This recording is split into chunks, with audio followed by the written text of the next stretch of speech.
विद्यार्थियों, last video में अपन ने संधारित्रों का श्रेणी क्रम संयोजन वो अपन ने किया था, जिसके बारे में अपन ने देखो उनकी तुल्य धारिता अपन ने निकाल ली थी।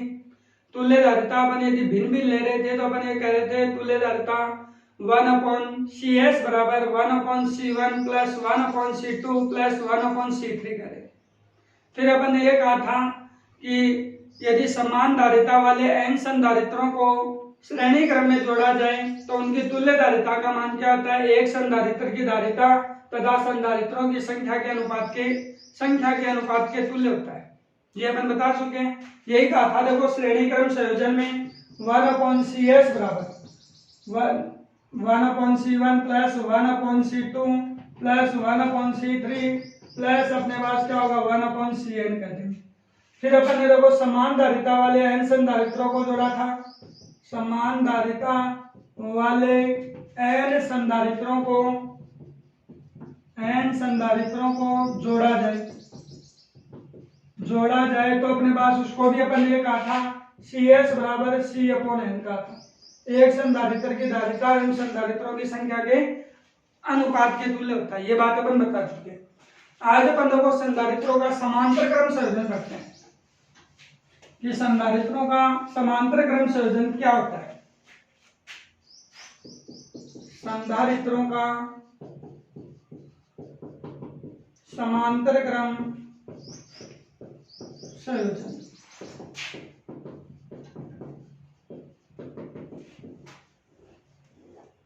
संधारित्रों का समांतर क्रम संयोजन है वो अपने पास क्या होगा। देखो संधारित्रों का समांतर क्रम संयोजन आप श्रेणी क्रम से तुलनात्मक अध्ययन पढ़ेंगे। उसमें क्या कहा था कि श्रेणी क्रम में अपन ये कहा था कि श्रेणी क्रम में अपन ये कह रहे थे कि संधारित्रों का ऐसा संयोजन दो या दो से अधिक संधारित्रों का ऐसा संयोजन जिसमें पहले संधारित्र की दूसरी प्लेट को दूसरे संधारित्र की पहली प्लेट के साथ, दूसरे संधारित्र की दूसरी प्लेट को तीसरे संधारित्र की पहली प्लेट के साथ, इसी क्रम में अन्य संधारित्रों को अपन जोड़ा जाए तो संधारित्रों का ऐसा संयोजन क्या कहलाएगा, संधारित्रों का श्रेणी क्रम संयोजन कहलाएगा।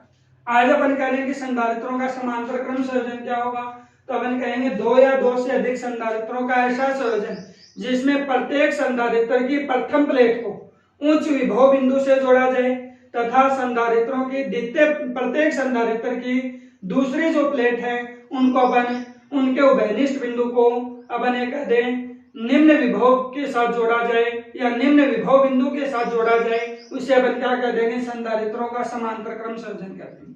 एक बार वापस सुनना कि अपन कह रहे दो या दो से अधिक संधारित्रों का ऐसा संयोजन जिसमें प्रत्येक संधारित्र की प्रथम प्लेटों के उभयनिष्ठ बिंदु को अपन उच्च विभव के साथ जोड़ा जाए तथा प्रत्येक संधारित्र की दूसरी प्लेटों के उभयनिष्ठ बिंदु को निम्न विभव बिंदु के साथ जोड़ा जाए तो संधारित्रों का ऐसा संयोजन क्या कहलाएगा, समांतर क्रम संयोजन कहलाएगा। देखो अपन ये कह देंगे दो या दो से अधिक संधारित्रों का ऐसा संयोजन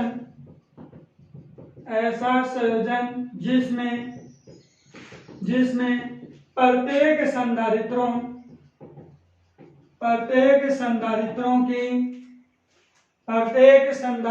की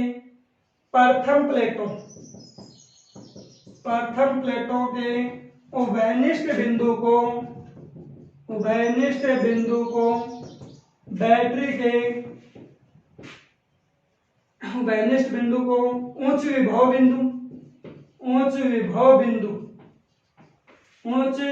बिंदु या अपन ये कहते हैं बैटरी के धनात्मक सिरे से।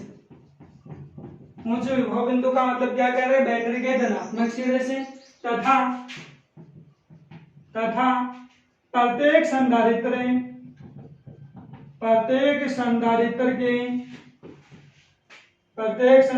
की द्वितीय प्लेटों या दूसरी प्लेटों करके प्रत्येक संधारित्र की दूसरी प्लेटों के उभयनिष्ठ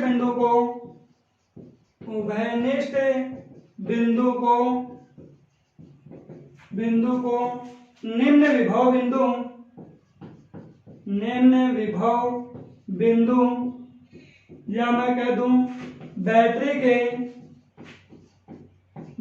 के ऋण सिरे से जोड़ा जाए, ऋण सिरे से जोड़ा जाए तो उसे क्या कह दोगे, संधारित्रों का समांतर क्रम संयोजन कहते हैं। ठीक है ना, दो या दो से अधिक संधारित्रों का ऐसा संयोजन जिसमें प्रत्येक संधारित्र की प्रथम प्लेटों के उभयनिष्ठ बिंदु को उच्च विभव बिंदु या बैटरी के धनात्मक सिरे से, ठीक है ना, तथा प्रत्येक संधारित्र की दूसरी प्लेट, क्योंकि देखो अपन संधारित्र कह रहे हैं तो ये उसकी प्रथम प्लेट है, तो ये उसकी क्या है, दूसरी प्लेट है। तो अपने पास ये ऐसा अपन संधारित्रों में कह रहे हैं, तो प्रत्येक संधारित्र की दूसरी प्लेटों के उभयनिष्ठ बिंदु को क्या करते हैं, निम्न विभव बिंदु या बैटरी के ऋण सिरे से जोड़ा जाए तो संधारित्रों का ऐसा संयोजन क्या कहलाएगा, समांतर क्रम संयोजन कहलाएगा। जैसे देखना कि मैं कह दूं कि ये एक संधारित्र हो गया, ये दूसरा संधारित्र हो गया, ये अपना तीसरा संधारित्र हो गया। अब मेरे को ये बताओ प्रथम प्लेट कौन सी है, इसकी प्रथम ये, इसकी प्रथम ये, इसकी प्रथम ये, तीनों का उभयनिष्ठ बिंदु शायद यही बनेगा क्या, उभयनिष्ठ बिंदु ये बनेगा नहीं बनेगा, इसको मैं पी लिख देता हूं। ठीक है, इस देखो इन संधारित्रों की ये प्रत्येक संधारित्र की दूसरी प्लेट है क्या, तो दूसरी प्लेटों का उभयनिष्ठ बिंदु यही बनेगा क्या, और ये अपने पास क्या बन गया, एन बन गया। अब इस पी को तो किससे जोड़ दो आप, बैटरी के प्लस सिरे से जोड़ दें, और एन को किससे जोड़ दें, बैटरी के ऋण सिरे से जोड़ दें, तो संधारित्रों का ऐसा संयोजन क्या कहलाएगा, संधारित्रों का समांतर क्रम संयोजन कहलाएगा।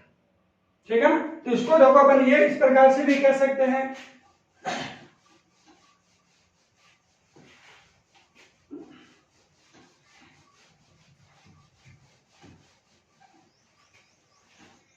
देखो इस प्रकार से अपन ये कह सकते हैं, माना कि C1 C2 C3 धारिता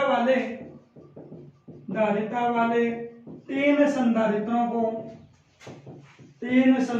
को श्रेणी क्रम समांतर क्रम में जोड़ा गया है, समांतर क्रम में जोड़ा गया है। तो देखो अपने पास क्या होगा, इनको अपन ये कह रहे हैं समांतर क्रम में जोड़ा गया है, तो देखो अपन ये बता सकते हैं क्या, देखो पहला संधारित्र, ये दूसरा संधारित्र, ये तीसरा संधारित्र, ये अपन ये कह रहे हैं कि सभी संधारित्रों की प्रथम प्लेट यही है क्या, सभी संधारित्रों की प्रथम प्लेटों का उभयनिष्ठ बिंदु ये बन गया P, ये सभी संधारित्रों की दूसरी प्लेट हो गई, और इन दूसरी प्लेटों का उभयनिष्ठ बिंदु क्या बन गया N, और इनको अपन क्या कर दें, बैटरी के प्लस से जोड़ दें और बैटरी के माइनस से जोड़ दें, प्लस माइनस यही कह रहे हैं। इसकी धारिता मैं कह रहा हूँ C1, इसकी धारिता कह रहा हूँ C2, इसकी धारिता C कह रहा हूँ, इसका टोटल विभव मैं V कह रहा हूँ, यहाँ पे मैं टोटल आवेश की बात करता हूँ, ये कह रहा हूँ Q। ठीक है ना, तो प्रत्येक संधारित्र पे विभव का मान भी क्या होगा, समान होगा, प्रत्येक संधारित्र के ऊपर विभव का मान भी क्या होगा, समान होगा। ऐसे ही याद रखना, घरों में अपना जो संयोजन होता है वो समांतर क्रम संयोजन होता है। विद्युत की अपने पास जो अपन ये कहते हैं, विद्युत अपने पास जो फिटिंग होती है वो अपने हमेशा याद रखना समांतर क्रम में होती है। घरों में जो विद्युत का जो संयोजन होता है वो समांतर क्रम संयोजन होता है, तो अपन उसमें प्रत्येक में विभव का मान अपने पास क्या होगा, एक समान होगा। ठीक है ना, विभव का मान एक समान है तभी तो ये होता है कि जिस कमरे में अपने पास जितनी अपने पास विद्युत की आवश्यकता उतनी अपन यूज लेते हैं। जैसे तो कोई ऐसा थोड़ी होता है कि इस कमरे में तो अपने पास 100 वाट का विद्युत बल्ब हो, वो जल रहा है, अगले में 100 का नहीं जल पा रहा है, कम ही प्रकाश दे पा रहा है, ऐसा नहीं होता है।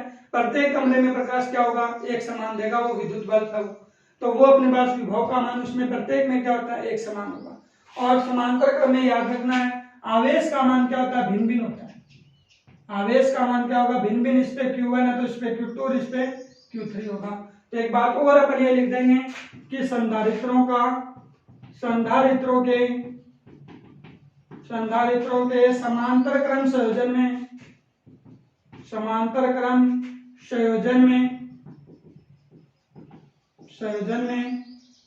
प्रत्येक संधारित्र पर विभव का मान एक समान होता है, विभव का मान एक समान होता है, परंतु आवेश का मान भिन्न भिन्न होता है। आवेश का मान भिन्न भिन्न होता है। आवेश का मान अपने पास क्या होगा? भिन्न भिन्न होगा। ठीक है ना। संधारित्रों के समांतर क्रम संयोजन में प्रत्येक संधारित्र पर विभव का मान एक समान, परंतु आवेश का मान क्या होगा? भिन्न भिन्न होगा। तो वो अपन ये बता देंगे समांतर क्रम संयोजन में। अपन ये कह रहे कि विभव तो सभी में v है, वे आवेश का मान इस पे q1, इस पे q2, इस पे q3। धारिता अपन पहले ही कह रहे C1, C2, C3 धारिता वाले तीन संधारित्रों को समांतर क्रम में जोड़ा गया है। ठीक है। अब देखो यहां मैं ये कहूं कि पहले संधारित्र के ऊपर आवेश कितना होगा, कि मैं ये कह देता कि तब अपन ये कह दें प्रथम संधारित्र पर आवेश, संधारित्र पर आवेश कितना होगा? Q1 बराबर C1V। ऐसा ही होगा क्या? दूसरे संधारित्र पर आवेश बोलो कितना होगा? दूसरे संधारित्र पर आवेश मैं ये कहूं Q2 बराबर क्या होगा? C2V। तीसरे संधारित्र पर आवेश कितना होगा? संधारित्र पर आवेश और वो कितना होगा? Q3 बराबर C3V। यही हो गया। अलग अलग पहले संधारित्र पर ये आवेश हो गया, दूसरे संधारित्र पर ये आवेश हो गया, और तीसरे संधारित्र के ऊपर आवेश अपन Q3 बराबर क्या कह रहे हैं? C3V कह रहे हैं। यही अपने पास। अब देखो कि अपन ये कहें कि कुल आवेश हम वो अपना कितना होगा, तब अपन मैं कह दूं कि तब कुल आवेश हम वो अपने पास कितना होगा? कुल आवेश Q बराबर यही होगा क्या? Q1 plus Q2 plus Q3 यही होगा। अब इन सभी आवेशों को अपन क्या कर दें? जोड़ दें। तो इन सभी आवेशों को अपन यदि जोड़ेंगे तो देखो कितना होगा भी। देखो सभी को अपन Q1 Q2 इनके मान लगा देते हैं, तो C1V C2V C3V यही होगा क्या? तो Q बराबर क्या होगा? V कॉमन कर लो, C1 C2 C3 यही होगा क्या? तो Q अपॉन V बराबर क्या होगा? C1 plus C2 plus C3 हो गया। अब ये लिखते हैं C1 C2 C3 धारिता वाले संधारित्रों की तुल्य धारिता शिप्पी है। अब देखो ये शिप्पी है। शिप्पी यहाँ पे क्यों कह रहे हैं? अपने पास ये कौन सा है? पैरेलल ही अपने पास है। पैरेलल अपने पास ये कह रहे हैं कॉम्बिनेशन कह रहे हैं कैपेसिटर का। तो कैपेसिटरों का अपने पास जो पैरेलल कॉम्बिनेशन है उसका आंसर अपन यहाँ पे क्या लिखेंगे? शिप्पी लिख देंगे। अब देखो यहाँ पे शिप्पी लिख रहे हैं, तो ये अपने पास देखो ये होगा कुल अपने पास आवेश कितना है? वहां पे कुल आवेश वो Q है। कुल अपने पास कुल विभव कितना है? V है। और कुल धारिता अपन पहले शिप्पी करें तो Q बराबर ये लिख सकते हैं CPV। और यहाँ से मैं ये लिख दूं Q अपॉन V बराबर क्या लिख दूंगा? शिप्पी लिख सकते हैं क्या? तो इसकी जगह अपन क्या मान लगा देंगे? शिप्पी लगा देंगे। तो इसकी जगह अपन यदि देखो शिप्पी कहेंगे तो ये अपने पास क्या बन गया? देखो अपने पास ये हो गया क्या? शिप्पी बराबर है C1 plus C2 plus C3। इसका मतलब समांतर क्रम संयोजन में क्या होगा कि C1 C2 C3 धारिता वाले तीन संधारित्रों को श्रेणी क्रम समांतर क्रम में जोड़ा जाता है, तो तुल्य धारिता का मान सभी संधारित्रों की धारिताओं के बीजगणितीय योग के तुल्य होता है। बता सकते हैं? यदि यहाँ पे ये तो मैं बात कर रहा हूँ तीन ही संधारित्र जोड़े हैं, तो तीन जोड़े तो तीनों की धारिता का योग कर दिया। यदि मैं चार जोड़ देता तो क्या करते आप? अपन चार संधारित्र जोड़ देते हैं तो आप क्या करते हैं? तो चार जोड़ेंगे तो अपन चौथा और जोड़ देंगे, और अपन ये कहते हैं C1 C2 C3 और ये कह दूं Cn धारिता वाले n संधारित्रों को जोड़ा जाए। n संधारित्रों को जोड़ा जाए तो क्या होगा भी? तो जोड़ा जाए तो अपन ये कह दें क्या कि Cp बराबर C1 plus C2 plus C3 plus C4, और इस प्रकार से क्या कर देंगे? Cn सभी धारिताओं का अपन क्या कर देंगे? योग कर सकते हैं। ये अपने पास क्या लेंगे? तुल्य धारिता लेंगे। तो यहाँ पर लिख सकते हैं कि C1 C2 C3 dot dot Cn धारिता वाले n संधारित्रों को समांतर क्रम में जोड़ा जाए तो तुल्य धारिता का मान क्या होता है? सभी संधारित्रों की धारिताओं के बीजगणितीय योग के तुल्य होता है। तो ये अपन बता दें कि तुल्य धारिता का मान होगा। ठीक है ना। तो ये अपन समांतर क्रम संयोजन है वो बता दें।